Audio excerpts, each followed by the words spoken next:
I shifted what I thought a dental office could be.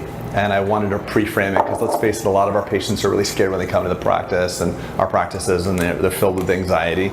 And restaurants spend a lot of money on their interiors, and hotels do, and you're going to a restaurant or hotel to celebrate and have fun. You're never going for a fun reason to the dentist. So. Yeah. And I had a very descriptive vision back in 2008. I put pen to paper when I had 4 people working here, and it was just me and my dad, and I wrote this really, really comprehensive descriptive vision as if it already happened for a day in the future 5 years from now. I joined my dad in 1998. Okay. So I worked for my dad in that old building from 1998 to 2013. But I wrote the vision in 2008. Wow. So it's just So how old is this then? This building's coming up on 5 years old. Oh, okay. Well, that's a really, really neat vision, and you definitely put it to place, and it's always a great exercise to lay out what it is that you want. I think that everybody has an intention about what they want to create, but oftentimes your life plan, your practice plan doesn't really get the time and attention it deserves to put a vision in place. I mean, we spend a lot of time mapping out a 1-week vacation or 2-week vacation. What are we going to pack? What are we going to bring? What are we going to do this day? And then practice just kind of automatically happens. Like, oh, maybe I'll do a little sleep apnea. Maybe I'll do this. And it's always an afterthought. And a lot of dentists come to me and they say, this is what I want to create. And I ask them why, and they've never really put any attention as to why. I want to do what you did. I want to have 4 practices. Well, why? Well, I don't know. I mean, make lots of money. So money and fulfillment are not always related to each other, unfortunately. So how many doctors do you have working with you here? Is it yourself and your father and any other docs working with you? Yeah, of course. So it's actually 10 doctors total. Okay. So we're 5 GPs, we're periodontist, oral surgeon, endodontist, and a full-time lab. Incredible. And 46 employees, so quite a bit of people. T-Bone's asking, how do you handle and corral so many team members? We do break down our teams into performance-based and results-based. So we have a very flat org structure. It's not this manager with a gun that's going to go over and fire you for not doing what you're supposed to do. So we have what's called distributed decision-making. So it's not that you have to go talk to supreme leader who has all the brains. We encourage everybody to think on their feet. And as long as you're following the values that we have and the reason why, again, then you're free to make decisions on your own. No, the other thing I noticed is there is a lot of team focused things in this room. We're in the break room or lunch room. And it seems like everyone kind of has an assignment. It looks like you were brainstorming even. Yeah, so if you look around, there's names on everything. So that status board there has a goal, who, and then the status and the date. Because if it doesn't have a person that owns it and doesn't have a date to be done, it doesn't exist. Everybody's always looking for the how, and a friend of mine calls it the tyranny of how. Like, how do you do this? How do you do that?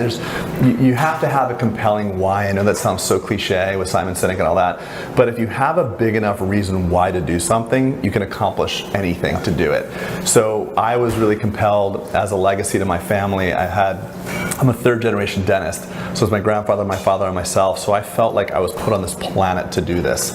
So I had a massive why behind me. And every time something came along to knock me on my butt, I was like, I dusted myself off and got back up. You kind of need a mentor in life. Did you have one that helped you kind of navigate some of this, or were you kind of shooting from the hip and both. self-study?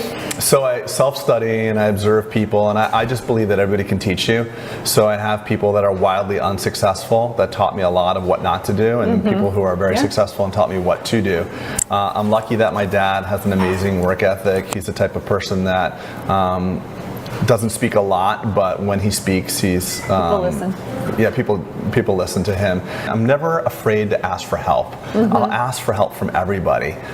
Sometimes I invite myself into people's worlds, like, hey, help me with this, and I'm like, even wow, if they don't want you there. Right, and afterwards I'm like, wow, that was really forward of me to ask you that. But I just. That's okay. But that's how stuff gets done, really. Yeah. I mean, I look back at some of the things I've accomplished in life, and it wouldn't have happened if I didn't just show up. And the thing is, I help everybody too. So if someone reaches out to me and says, hey, I'm going through a struggle, I'm burnt out, I'm 35 years old, I've been practicing a couple of years and burnt out, I'll get on the phone with that person immediately. I'm like, let me give you an hour of my time. I'm doing it tomorrow with somebody I don't even know. There is a universal law of the getting is in the giving. You give, you get. I do believe in that. It's good to be hungry.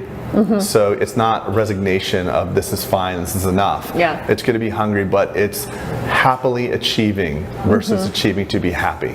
It's a big difference. Oh, it's all about what makes you happy. It's all about what makes you happy. I know that sounds super cliched, but there's a lot of people who have a ton of success and they're freaking miserable. Yeah. And you can be that person very easily. Well, what would you say to the say it in this context, a dentist, that here's what you're saying, they're like, that sounds great. The solo practitioner. The solo practitioner is like, you know what, you're right. I totally should just happily achieve what the next things are, but there's some limitations, like I'm dealing with X, Y, and Z. We're all dealing with everybody's got limitations. Yeah, so what would be that first step to overcome some of those limitations, or the things that they see are holding them back? Are there any? Well, all three of us have massive limitations right now. Yeah. Some are very large and some are small, and some of the small ones are debilitating and some of the large ones are easy. So I think, you're going to beat me again, but stop kicking your own ass. Yeah. You know, we're so hard on ourselves. We all carry such a burden. Yeah. What else is next? For your practice? For the practice, I've got some interesting ideas about the future of dentistry and possibly changing the front area of my practice into a more retail type environment. You know, potentially a scanning center where people can come in without appointments, breaking down the barriers to entry to have dentistry done. Yes, so I want to break down the barriers to dentistry. That's an idea I have, and I'm looking to be a little bit more efficient. I'm very cognizant of the future of the super GP.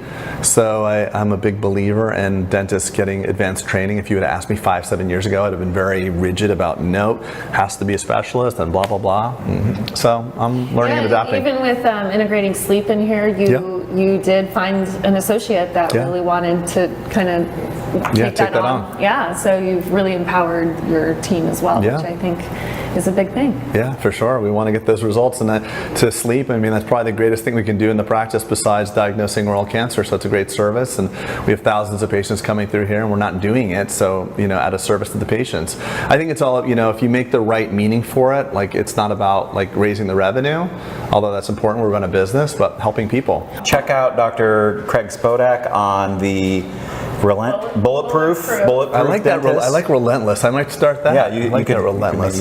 Maybe take. Yeah, I'm gonna buy the URL real quick. Bulletproof Dentist Podcast. Yeah, bulletproofdentalpracticepodcast.com. Yeah. And certainly, if you're looking for a good cause, check out the All Star Smiles. Yes, cause please. And see what that's all about, and see if that's something you're interested in helping with. So, we appreciate your time very much. Yeah, I appreciate you guys coming all I'm the way probably going to have to listen to this on the way back up to Orlando because there was a lot of really good stuff in there and a lot of things we can implement. So, I hope so. Thanks very much. Appreciate it. Thank you. Thank you. Yeah. Thank you.